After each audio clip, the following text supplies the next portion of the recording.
जानिए हर सच की कहानी दिनेश ठक्कर की जुबान आपके अपने नेशनल न्यूज इंडिया पर। भाई 9 सितंबर को क्या होने जा रहा है? ब्रह्मपुर उड़ीसा समिति के द्वारा 9 सितंबर को उड़ीसा के जो कोस्टल एरिया समुद्री तट के किनारों पे जो मछुआरों की बस्ती है, ब्रह्मपुर से जगन्नाथपुरी और भुवनेश्वर तक, इस पूरे एरिया में भव्य हरिनाम संकीर्तन यात्रा का आयोजन किया जा रहा है 8 दिन के लिए।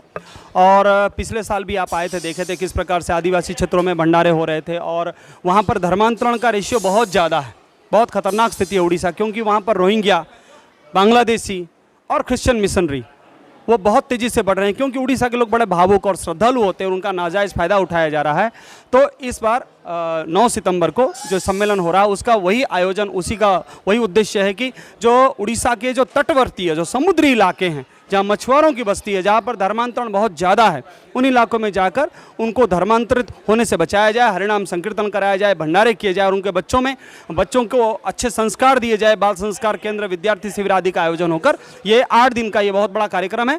ब्रह्मपुर से स्टार्ट होकर पुरी तक चलेगा, उसमें चिल्का झील भी आता है, उसके किनारों पे चलेगा और उसके बाद भुवनेश्वर में विशाल संकीर्तन यात्रा के द्वारा ये पूरा होगा।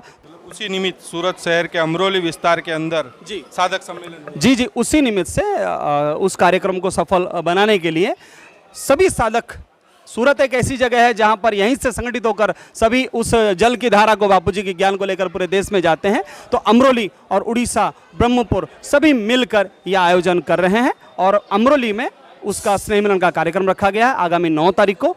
आपके माध्यम से सभी को सादर आमंत्रण है। अगली बार हम भी आपके साथ चले थे, देखा था एकदम खतरनाक विस्तार रहते हैं और घर वापसी भी करवाते हो, तो इस साल भी क्या वही टारगेट लेकर? बापूजी का अवतार ही धर्मांतरण को रोकने के लिए हुआ है, सनातन धर्म के पुनरुत्थान के लिए हुआ है। यदा यदा हि धर्मस्य ग्लानिर्भवति भारत अभ्युत्थानम अधर्मस्य तदात्मानं सृजाम्यहं परित्राणाय साधूनां विनाशाय च दुष्कृतां धर्म संस्थापनार्थाय संभवामि युगे युगे, भगवान श्री कृष्ण ने कहा था।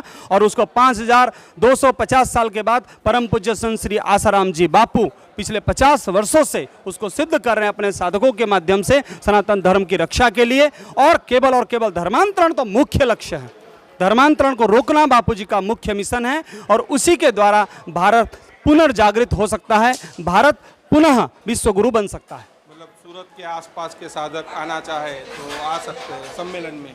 केवल बापूजी के साधकों के प्रत्येक सम्मेलन में, ये लगातार सम्मेलनों का दौर चल रहा है, हर सम्मेलन में कोई भी साधक आ सकता है। ये तो बापूजी का हृदय है, सम्मेलन बापूजी का है, बापूजी के साधक उसमें सादर आमंत्रित हैं। जानिए हर सच की कहानी दिनेश ठक्कर की जुबान आपके अपने नेशनल न्यूज इंडिया पर।